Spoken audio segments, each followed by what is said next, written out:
یوحنا عارف کا مکاشفہ اور اس کا 21واں باب جو 27 آیات پر مشتمل ہے۔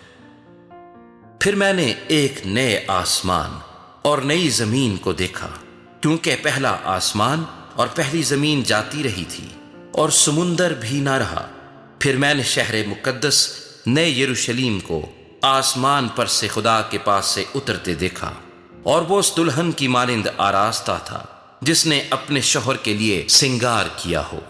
پھر میں نے تخت میں سے کسی کو بلند آواز سے یہ کہتے سنا کہ دیکھ، خدا کا خیمہ آدمیوں کے درمیان ہے، اور وہ ان کے ساتھ سکونت کرے گا، اور وہ اس کے لوگ ہوں گے، اور خدا آپ ان کے ساتھ رہے گا اور ان کا خدا ہوگا، اور وہ ان کی آنکھوں کے سب آنسو پونچھ دے گا۔ اس کے بعد نہ موت رہے گی اور نہ ماتم رہے گا، نہ آہ و نالہ، نہ درد۔ پہلی چیزیں جاتی رہیں۔ اور جو تخت پر بیٹھا ہوا تھا اس نے کہا، دیکھ، میں سب چیزوں کو نیا بنا دیتا ہوں۔ پھر اس نے کہا، لکھ لے، کیونکہ یہ باتیں سچ اور برحق ہیں۔ پھر اس نے مجھ سے کہا، یہ باتیں پوری ہو گئیں۔ میں الفا اور اومیگا، یعنی ابتدا اور انتہا ہوں۔ میں پیاسے کو آب حیات کے چشمے سے مفت پلاؤں گا۔ جو غالب آئے وہی ان چیزوں کا وارث ہوگا، اور میں اس کا خدا ہوں گا اور وہ میرا بیٹا ہوگا۔ مگر بزدلوں اور بے ایمانوں اور گھنونے لوگوں اور خونیوں اور حرام کاروں اور جادوگروں اور بت پرستوں اور سب جھوٹوں کا حصہ آگ اور گندھک سے جلنے والی جھیل میں ہوگا۔ یہ دوسری موت ہے۔ پھر ان 7 فرشتوں میں سے جن کے پاس 7 پیالے تھے اور وہ پچھلی 7 آفتوں سے بھرے ہوئے تھے، ایک نے آ کر مجھ سے کہا، ادھر آ، میں تجھے دلہن یعنی برے کی بیوی دکھاؤں۔ اور وہ مجھے روح میں ایک بڑے اور اونچے پہاڑ پر لے گیا، اور شہر مقدس یروشلیم کو آسمان پر سے خدا کے پاس سے اترتے دکھایا۔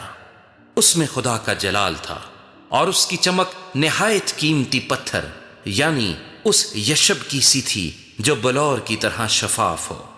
اور اس کی شہر پناہ بڑی اور بلند تھی، اور اس کے 12 دروازے، اور دروازوں پر 12 فرشتے تھے، اور ان پر بنی اسرائیل کے 12 قبیلوں کے نام لکھے ہوئے تھے۔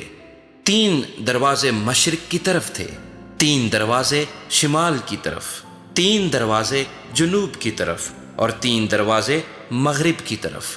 اور اس شہر کی شہر پناہ کی 12 بنیادیں تھیں، اور ان پر برے کے 12 رسولوں کے 12 نام لکھے تھے۔ اور جو مجھ سے کہہ رہا تھا، اس کے پاس شہر اور اس کے دروازوں اور اس کی شہر پناہ کے ناپنے کے لیے ایک پیمائش کا آلہ یعنی سونے کا گز تھا، اور وہ شہر چوکور واقع ہوا تھا، اور اس کی لمبائی چوڑائی کے برابر تھی۔ اس نے اس شہر کو اس گز سے ناپا تو 12,000 فرلانگ نکلا۔ اس کی لمبائی اور چوڑائی اور اونچائی برابر تھی۔ اور اس نے اس کی شہر پناہ کو آدمی کی یعنی فرشتے کی پیمائش کے مطابق ناپا تو 144 ہاتھ نکلی۔ اور اس کی شہر پناہ کی تعمیر یشب کی تھی، اور شہر ایسے خالص سونے کا تھا جو شفاف شیشے کی مانند ہو۔ اور اس شہر کی شہر پناہ کی بنیادیں ہر طرح کے جواہر سے آراستہ تھیں۔ پہلی بنیاد یشب کی تھی، دوسری نیلم کی، تیسری شب چراغ کی، چوتھی زمرد کی، 5ویں عقیق کی، 6ٹھی لال کی، 7ویں سنہرے پتھر کی، 8ویں فیروزہ کی، 9ویں زبرجد کی، 10ویں یمنی کی، 11ویں سنگ سنبلی کی، اور 12ویں یاقوت کی۔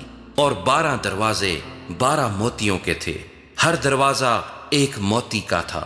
اور شہر کی سڑک شفاف شیشے کی مانند خالص سونے کی تھی، اور میں نے اس میں کوئی مقدس نہ دیکھا، اس لیے کہ خداوند خدا قادر مطلق اور برا اس کا مقدس ہے۔ اور اس شہر میں سورج یا چاند کی روشنی کی کچھ حاجت نہیں، کیونکہ خدا کے جلال نے اسے روشن کر رکھا ہے، اور برا اس کا چراغ ہے۔ اور قومیں اس کی روشنی میں چلیں پھریں گی، اور زمین کے بادشاہ اپنی شان و شوکت کا سامان اس میں لائیں گے، اور اس کے دروازے دن کو ہرگز بند نہ ہوں گے، اور رات وہاں نہ ہوگی، اور لوگ قوموں کی شان و شوکت اور عزت کا سامان اس میں لائیں گے، اور اس میں کوئی ناپاک چیز یا کوئی شخص جو گھنونے کام کرتا یا جھوٹی باتیں گھڑتا ہے ہرگز داخل نہ ہوگا، مگر وہی جن کے نام برے کی کتاب حیات میں لکھے ہوئے ہیں۔